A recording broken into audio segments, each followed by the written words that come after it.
आप देख रहे हैं देश का विशाल नेटवर्क इंडिया टीवी लाइव, सच्चाई की सही आवाज।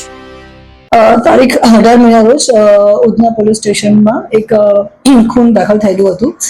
જે ભોગ બનનાર છે જય, એમને જે સામેના આરોપીઓ છે એ મિલિંદ નવલપુરી, બીજા છે એક કિશન અને ત્રીજા આરોપી છે એ પંકજ પાટીલ છે। એ લોકોએ ભેગા થઈ અને એના ઉપર તીક્ષ્ણ હથિયારથી ઘા કર્યા હતા। હોસ્પિટલમાં ઇમિડિયેટલી એમને ટ્રાન્સફર કર્યા પછી ત્યાં એ મરણ ગયેલ હતા।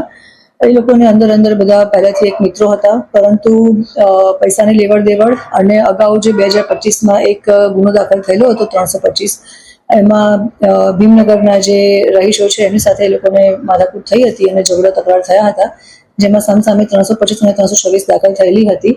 એ બાબતે જે આ આરોપી છે કિશન અને પંકજ અને મિલિંદ, એ લોકો પર જે પાસા થયેલી હતી એ બાબતની અદાવત રાખી હતી। પોતાના મિત્ર હોવા છતાં જયે પોતે કેમ અમારા ઉપર પાસા કરાવી અને અમારા ઉપર ફરિયાદ કરાવી એ બાબતની અદાવત રાખી અને આ લોકોને અંદર ઘણા વખતથી ખટરાક ચાલતો હતો અને મોકાનો લાભ લઈ અને એ લોકોએ જે મરણ જનાર છે એના ઉપર તીક્ષ્ણ હથિયાર વડે હુમલો કરતા જયનું મરણ ગયેલ હતા અને એ બાબતે ખૂનની ફરિયાદ દાખલ થયેલી છે ઉધના પોલીસ સ્ટેશન વિસ્તારમાં।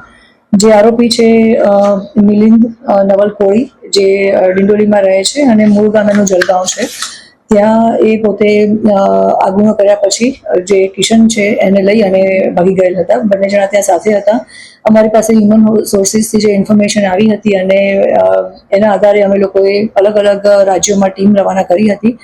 આશરે અમે સાતેક ટીમ રવાના કરેલી હતી, જેમાં જે આ જલગાંવની ટીમ હતી એક વખત ત્યાં જઈને પાછી પણ આવેલ હતી। ફરી પાછી અમને હ્યુમન સોર્સિસથી ઇન્ફોર્મેશન મળતા અમે ટીમ રવાના કરી હતી અને અમને આ સફળતા મળી છે, જેમાં મિલિંદ નવલપુરી છે એને અમે એરેસ્ટ કરેલ છે અને જે મારવામાં મદદગારી કરેલ હતી એવા જે બે આરોપી છે કે જેનું નામ છે શુભમ જ્ઞાનેશ્વર પાટીલ, જે ડિંડોલી ખાતે રહે છે, અને બીજા છે રોહિત ગૌતમ સોનવણે, એની પણ મદદગારીમાં રોલ છે। એને પણ અમે બે જણને અટક કર્યા છે અને બંને મૂળ રહે ડિંડોલીના છે। देश और प्रदेश की खबरों के लिए अभी सब्सक्राइब कीजिए इंडिया टीवी लाइव, साथ ही बेल आइकन को दबाना बिल्कुल ना भूलें, जिससे सबसे पहले खबर आप तक पहुंच सके।